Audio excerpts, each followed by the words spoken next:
The concept name is averages. ఎంత పెద్ద దత్తాంశం గురించి అయినా సరే ఒక్క క్షణంలో మనం ఒక అభిప్రాయానికి రావటానికి యావరేజెస్ అనే కాన్సెప్ట్ మనకు బాగా యూజ్ఫుల్గా ఉంటుంది. So what is average? Okay, average equals to some of observations by number of observations.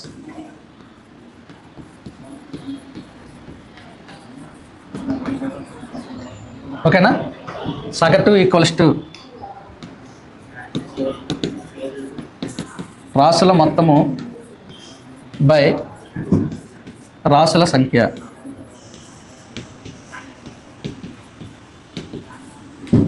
So ఇక్కడ మనం average equals to some of observations by number of observations. దీని నుంచి మనకు సమ్ ఆఫ్ అబ్జర్వేషన్స్ కావాలి, average into number of observations. అంటే సగటు equals to రాసుల మొత్తం ఈక్వల్స్ టు సగటు ఇంటూ రాసుల సంఖ్య. అలాగే మనకి నెంబర్ ఆఫ్ అబ్జర్వేషన్స్ కావాలి, అప్పుడు some of observations by average అవుతుంది. అంటే ఇక్కడ మనకి రాసుల మొత్తం కావాలి, రాసుల మొత్తం ఈక్వల్స్ టు సగటు ఇంటూ రాసుల సంఖ్య. అలాగే రాసుల సంఖ్య కావాలి, రాసుల సంఖ్య ఈక్వల్స్ టు రాసుల మొత్తము బై సగటు.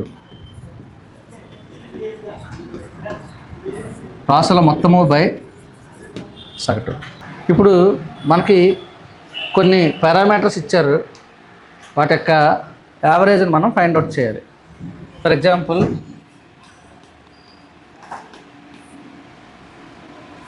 68, 75, 81, 59, 93 అండ్ 40, 86 వీటి యొక్క యావరేజ్ ఎంత అనేది మనం ఫైండ్ అవుట్ చేయాలి. వీటి యొక్క యావరేజ్ని మనం ఫైండ్ అవుట్ చేయాలి. యావరేజ్ అంటే average equals to some of observations by number of observations. Some of observations అంటే 68 plus 75 plus 81 plus 59 plus 93 plus 86 by ఎన్ని పారామీటర్స్ ఇవి? 6 పారామీటర్స్. ఓకే, సో ఇప్పుడు మనం వీటన్నిటిని కూడా యాడ్ చేస్తే 60 ప్లస్ 70 130 ప్లస్ 80 210 260 260 ప్లస్ 350 350 ప్లస్ 8 430. ఓకేనా? 430 440 అలాగే 448 453 456 462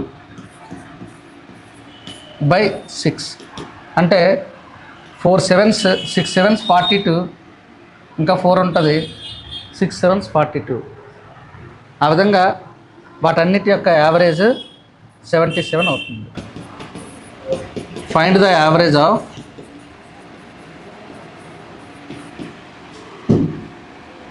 832, 856, 844, 850, 836, 847, 852.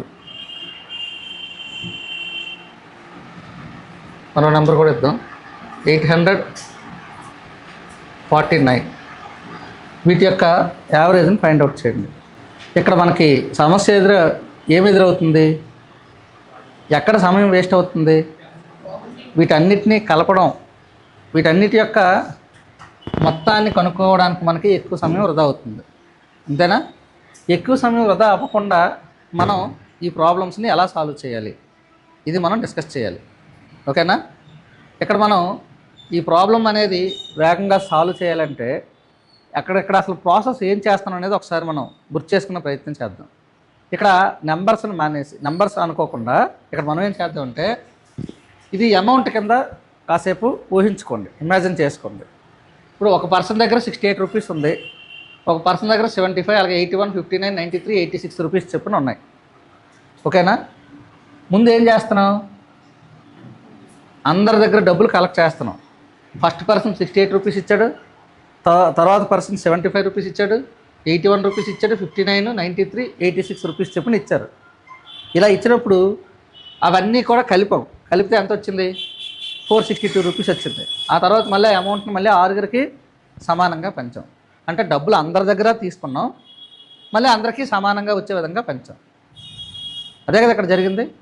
ఇప్పుడు మళ్ళీ ఎలాగో తిరిగి ఇవ్వాల్సి వచ్చినప్పుడు మళ్ళీ డబ్బు మొత్తం తీసుకోవడం కంటే అంత డబ్బు కాకుండా అందరికన్నా తక్కువగా ఎవరి దగ్గర ఉంది?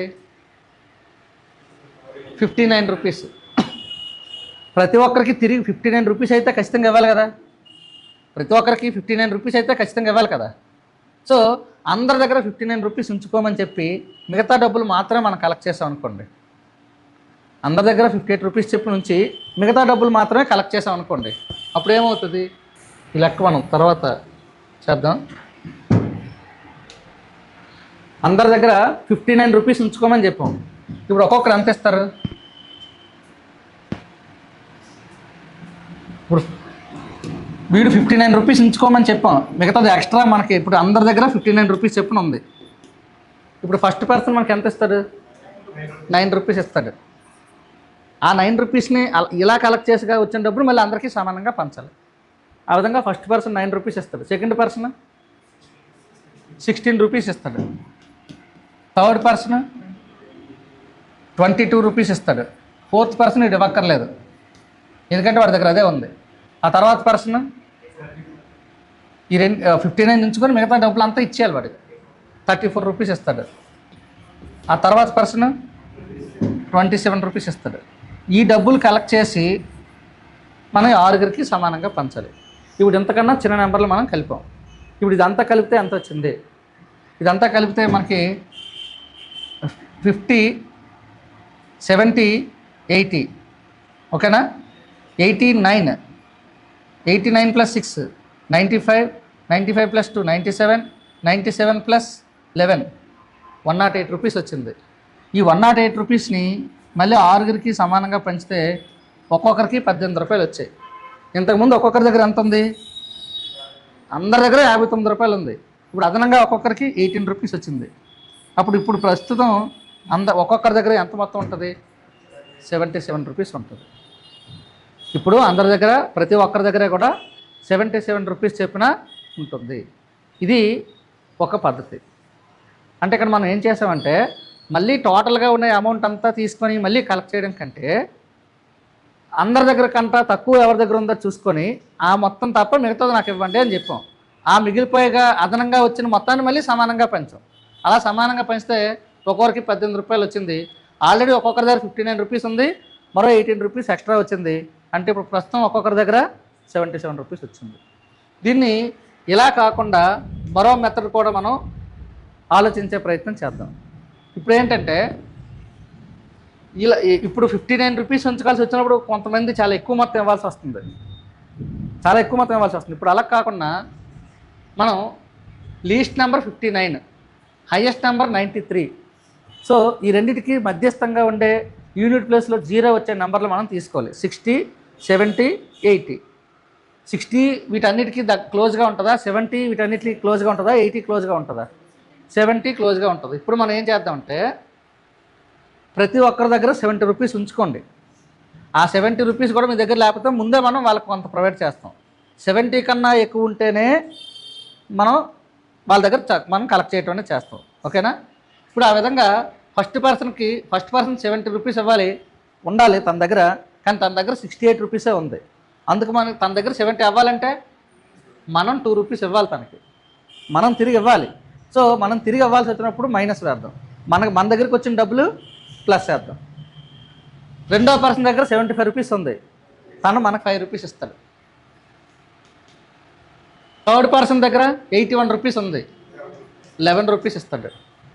అలాగే ఫోర్త్ పర్సన్ దగ్గర 59 రూపీసే ఉంది, అంటే మనం 11 రూపీస్ ఇవ్వాలి. ఆ తర్వాత పర్సన్ దగ్గర ఫిఫ్త్ పర్సన్ దగ్గర 93 రూపీస్ ఉంది, అంటే మనకి 23 రూపీస్ ఇస్తారు. నెక్స్ట్ పర్సన్ దగ్గర 86 రూపీస్ ఉందంటే మనకి 16 రూపీస్ ఇస్తారు. ఇది మనకు వచ్చిన డబ్బు. అందరి దగ్గర 72 రూపాయలు ఇవ్వడం కోసం, 70 రూపాయలు ఉండడం కోసం మనం 13 రూపాయలు తిరిగి రిటర్న్ ఇవ్వాలి. మనకు 11 రూపాయలు వచ్చింది, 11 రూపాయలు ఇచ్చాం. ఓకేనా? ఇక్కడ 5 రూపాయలు వచ్చింది, 2 రూపాయలు ఇచ్చిస్తే ఇంకా మన దగ్గర 3 రూపాయలు మిగులుతుంది. ఇప్పుడు ఎంతవరకు చేసామంటే అర్థం ఏంటి? ప్రతి ఒక్కరి దగ్గర 70 రూపాయలు చొప్పున ఉన్నాయి. అది కాకుండా అదనంగా మన దగ్గర ఈ అమౌంట్ ఉంది. ఎంత ఉంది ఇది? 26 + 16 42 రూపీస్ ఉంది. ప్రతి ఒక్కరి దగ్గర 70 రూపాయలు చొప్పున ఉన్నాయి. అది కాకుండా అదనంగా మన దగ్గర ఎంత ఉంది? 42 రూపాయలు చొప్పున ఉంది. ఈ 42 రూపాయలని మళ్ళీ మనం ఏం చేయాలి? ఈ 6గురికి సమానంగా పంచాలి. 42 రూపాయలని 6గురికి సమానంగా పంచితే ఒక్కొక్కరికి ఎంత వస్తుంది? 7 రూపీస్ వస్తుంది. ఈ పంచక ముందు ఒక్కొక్కరి దగ్గర ఎంత ఉండేది? 70 రూపీస్. పంచిన తర్వాత మరొక 7 రూపాయలు అదనంగా చేరింది. ఇప్పుడు ఒక్కొక్కరి దగ్గర ఉన్నటువంటి మొత్తం ఎంత అంటే 70 + 7 77. ఇది ఖచ్చితంగా తెలివైన పంపకం. మనం తిరిగి ఎలాగూ రిటర్న్ ఇవ్వాలని తెలిసినప్పుడు అంత మొత్తం మనం చార్జ్ చేయటం అనేది మొత్తం అంతా కలెక్ట్ చేసుకొని మళ్ళీ సమానంగా పంచుతాం. అక్కడ ఎక్కువ కష్టపడాల్సి వస్తుంది. తీసుకోవటం ఈజీయే, బట్ మళ్ళీ తిరిగి పంచాల్సి వచ్చినప్పుడు మనకి అవన్నీ కలపాలి, మళ్ళీ సమానంగా పంచాలి, ఎక్కువ సమయం పడుతుంది. అలా కాకుండా ఇలా చేసాం అనుకోండి, తక్కువ మొత్తంలో ఎవరి దగ్గర అయితే ఉందో ఆ తక్కువ మొత్తాన్నే తీసుకొని లీస్ట్గా ఎవరి దగ్గర ఉందో అంతకు సమానమైన డబ్బును ప్రతి ఒక్కరి దగ్గర ఉంచమని చెప్పి దానిపైన ఉన్నదే మనం తీసుకున్నాం అనుకోండి, అప్పుడు కూడా మనకి ఎక్కువ మొత్తమే కలెక్ట్ అవుతుంది. ఇక్కడ ఎంత కలెక్ట్ అయింది? 108 రూపీస్ కలెక్ట్ అయింది. ఇది కూడా మనకి ఇబ్బందికరమైనటువంటి చర్య. అలా కాకుండా ఎందుకంటే ఇక్కడ 59లోంచి ఇప్పుడు 81లోంచి 59 తీయాలి, 93లోంచి 59 తీయాలి, 86లోంచి 59 తీయాలి. ప్రతిసారి మనకు కొంత సమయం అనేది వేస్ట్ అవుతూ ఉంటుంది. ఎప్పుడు మనం తీసివేసి స్పీడ్గా చేయగలం?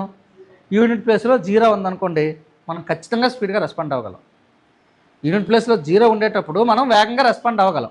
అందుకని ఏం చేస్తామంటే ఈ మధ్యస్థంగా ఉండే ఏదైనా యూనిట్ ప్లేస్లో 0 కలిగి ఉండే మధ్యస్థంగా ఉన్నటువంటి ఒక విలువను మనం తీసుకుంటాం. ఇక్కడ 59 లీస్ట్, హైయెస్ట్ 93, అంటే ఇక్కడ 60, 70, 80, 90 ఇవి ఉన్నాయి. ఎక్కువ నెంబర్ని రిప్రజెంట్ చేసేవి దేనికి దగ్గరగా ఉన్నాయంటే 70కి దగ్గరగా ఉన్నాయని చెప్పొచ్చు. సో 70 అని తీసుకున్నాం. ఒకవేళ వాళ్ళకి ప్రతి ఒక్కరూ 70 ఇవ్వాలి, 70 వాళ్ళ దగ్గర ఉంచుకొని అదనంగా ఉన్నటువంటి మొత్తాన్ని మాత్రమే మనకి ఇవ్వాలి. ఆ 70 కూడా లేకపోతే మనకు అదనంగా వచ్చిన మొత్తంలో ముందే 70 అయ్యేలా ఇచ్చేస్తాం. ఇప్పుడు అందరి దగ్గర మనం తిరిగి ఇవ్వాల్సి వచ్చిన డబ్బులు మనం నెగిటివ్ సింబల్తోనూ, మనకు వచ్చిన డబ్బుల్ని పాజిటివ్ సింబల్తోనూ మనం యూజ్ చేస్తాం. ఇప్పుడు ఇక్కడ 11 రూపీస్ ఇవ్వాలి, మనకు 11 రూపీస్ వచ్చింది. మనకు వచ్చిన 11 రూపీస్ని సెకండ్ పర్సన్కి, థర్డ్ పర్సన్కి ఇచ్చాం. సో అక్కడ ఇప్పుడు థర్డ్ పర్సన్ దగ్గర 70 రూపీస్ ఉంది, ఫస్ట్ పర్సన్కి 2 రూపీస్ తక్కువైంది. సో ఇక్కడ సెకండ్ పర్సన్ దగ్గర తీసుకున్న మొత్తం నుంచి ఆ 2 రూపీస్ ఇచ్చేసాం, ఇంకా 3 రూపీస్ మన దగ్గర మిగిలింది. ఆ విధంగా మనకి ఓవరాల్గా 42 రూపీస్ మిగిలింది. ఆ 42 రూపీస్ని 6 మెంబర్స్కి పంచితే సమానంగా 7 రూపాయలు చొప్పున వచ్చింది. So 70 + 7 77. This is the average. ఇక్కడ దీని మీనింగ్లో మనం ఏం అర్థం చేసుకోవచ్చు అంటే, యావరేజ్ అంటే ఈక్వల్ డిస్ట్రిబ్యూషన్. సగటు అనగా సమానంగా పంచడం. సగటు అనగా సమానంగా పంచడం. ఇక్కడ మనం చేసే పని అదే పెంచాం. సో ఇక్కడ గుర్తుపెట్టుకోండి, యావరేజ్ మీన్స్ ఈక్వల్ డిస్ట్రిబ్యూషన్. ప్రతి ఒక్కరి దగ్గర సమానంగా ఉండేలా కొంత మొత్తాన్ని మనం పంచితే దాన్ని సగటు పంపకం అని మనం పిలుస్తాము. ఇప్పుడు ఈ నెంబర్స్ యొక్క యావరేజ్ కావాలి. మొట్టమొదట మనం ఐడెంటిఫై చేయాల్సింది what is the least number, అలాగే what is the largest number. ఇలా చేసిన వాళ్ళు ఖచ్చితంగా వేగంగా రెస్పాండ్ అవుతారు. టైం అనేది బాగా సేవ్ అవుతుంది. ఈక్వల్ డిస్ట్రిబ్యూషన్, సమానంగా పంచడం. సంఖ్యల విషయంకి వచ్చేసరికి మనం ఈక్వల్ డిస్ట్రిబ్యూషన్ అనే కాన్సెప్ట్ని యూజ్ చేసినట్టయితే చాలా వరకు ప్రాబ్లమ్స్ మనం చాలా వేగంగా సాల్వ్ చేయొచ్చు.